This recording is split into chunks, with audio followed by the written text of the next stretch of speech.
Buonasera, voglio. State ignoranti, state, dici la verità, tenete l'ansia fino a un colpo, tenete. L'ansia fino a un colpo, fino a dentro il cervello tenete stasera. Ma state tranquilli, voglio, stasera scassiamo. Stasera o Milan. Se noi facciamo la nostra partita come la facciamo sempre con i grandi, voglio, stasera scassiamo. Fidatevi di me. Stasera scassiamo, stasera Pippo Inzaghi, da via valigia e se ne dai a casa, dice il sottoscritto, schifa viking.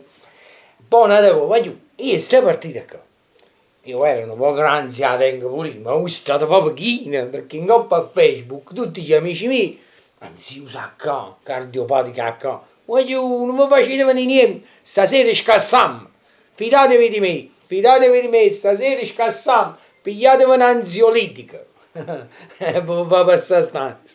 A me mi preoccupa una cosa, volete sapere?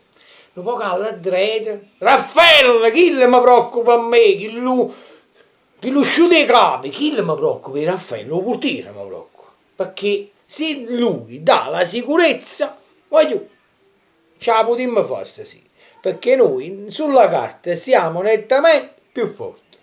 E noi che perdiamo tempo, manco a la carta. E ho sapete che la carta che ci facevo,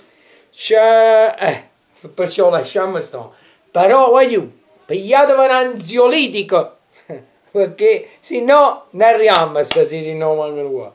State tranquilli che stasera, se il Napoli fa il Napoli con le grandi, scassiamo.